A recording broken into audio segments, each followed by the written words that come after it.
Sobre este tema quiero saludar a Leomagno Flores, él es diputado por el Partido Acción Democrática y miembro de la movida parlamentaria.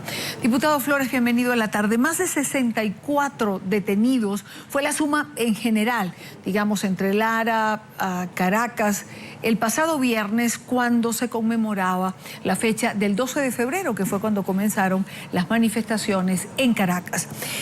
Mucha gente sostiene, y es lo que he tenido la oportunidad de leer, que esta cantidad de detenidos fue como detenciones preventivas, es decir, el gobierno no quiere que la calle se le incendie de nuevo y por eso arremetió de esta manera. Buena tarde para usted.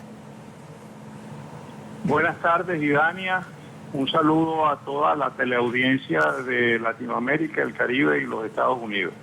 Efectivamente, el viernes en algunas ciudades del país, para no dejar pasar desapercibido un nuevo mes de la gloriosa gesta estudiantil del 12 de febrero de este año, los estudiantes volvieron a manifestar y el gobierno volvió al mismo expediente del garrote vil, es decir, a perseguir a los estudiantes a sangre y fuego, a hostigarlos y a reducirlos para después llevarlos a prisión.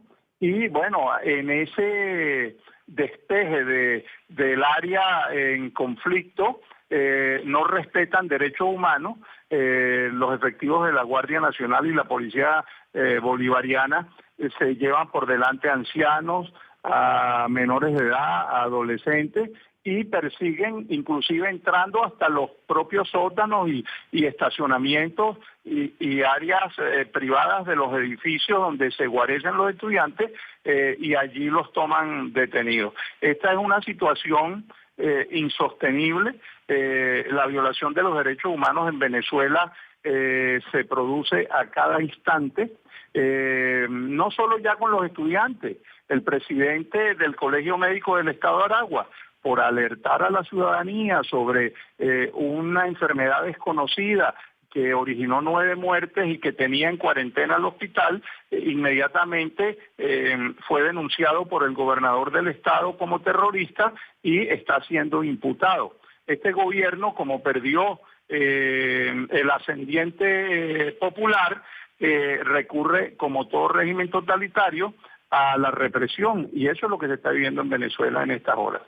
Ahora, diputado Flores, la semana pasada cuando se juramentó el expresidente colombiano Ernesto Samper en UNASUR, se habló y se ha venido hablando sobre el reinicio, el posible reinicio de un diálogo entre gobierno y oposición. Con esta violación a los derechos humanos, es decir, con los detenidos que aún quedan de las protestas de febrero, con estos nuevos detenidos, con los presos políticos, ¿puede instaurarse un diálogo en Venezuela? Es imposible instaurarse el diálogo porque el gobierno sencillamente no lo quiere. ¿Para qué va a dialogar el gobierno si el gobierno tiene total apoyo militar? Si el gobierno controla cualquier manifestación de calle de esa manera brutal, con esa represión exagerada, y si el gobierno logró en todo este tiempo satanizar la salida, meterle miedo a la gente, acusándonos de terroristas a quienes proclamamos que la lucha está en la calle, si tiene una oposición totalmente dividida e inhábil. Yo no veo cuál es el objetivo de un gobierno para dialogar. Un gobierno dialoga cuando está contra la pared. Nosotros logramos poner al gobierno contra la pared con las manifestaciones de febrero, pero el gobierno, gracias a indecisiones de la propia oposición, logró sortear esa difícil situación con apoyo irrestricto de sus aliados latinoamericanos en la UNASUR, y ahora viene el flamante presidente de UNASUR a hablar de restablecer el diálogo. El gobierno no se ha manifestado por ningún lado. Sin embargo, ayer el secretario general de Acción Democrática dio unas declaraciones en las cuales se siente conteste con el llamado de Samper al diálogo y cree que la personalidad de Samper podría ayudar mucho en este terreno, pero yo soy muy pesimista en ese aspecto. Quizá una de las cosas, y vale la pena esta última pregunta, quizás uno de los aspectos que para nada beneficia a la oposición es tener precisamente estas posiciones encontradas. Es decir, o todos acuerdan que van al diálogo o nadie acuerda que va al diálogo. Pero tener una única posición, fortalecer la unidad, que pareciera que esa fortaleza cada día está más distante. La unidad siempre ha sido la integración y la suma de factores disímiles. Lo que pasa es que la unidad se ha logrado perfecta en los momentos electorales del país. Como no hay un evento electoral, los partidos que integran la unidad están manejando su propia agenda, pero todas con el objetivo de salir del régimen. En este momento, la unidad está planteando en bloques 3 salidas distintas.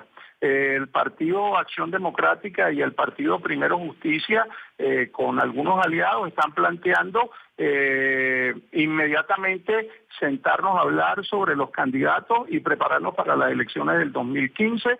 En esas elecciones, si ganamos la Asamblea Nacional, podríamos recortarle el mandato a Maduro y lograr la salida.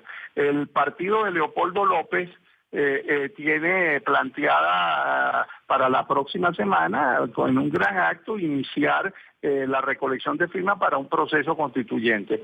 Y los demás partidos de la unidad están convocando a un Congreso Ciudadano con el objetivo fundamental de reencontrar a todas las fuerzas de la oposición, de elaborar una hoja de ruta común y de someter a consideración de un número importante de dirigentes de todo el país, se calcula que unos 10.000, cuál sería la ruta a seguir. Bueno, yo diría, Idania, y perdóname que sea tan sincero, pero tengo que explicárselo al mundo, nosotros estamos ahorita como los músicos del Titanic. El país se hunde y nosotros estamos planes sobre planes. En Venezuela se está viviendo una perturbación política mayor que se caracteriza porque es inhábil la Constitución. Aquí se viola todos los días la Constitución, no se respeta.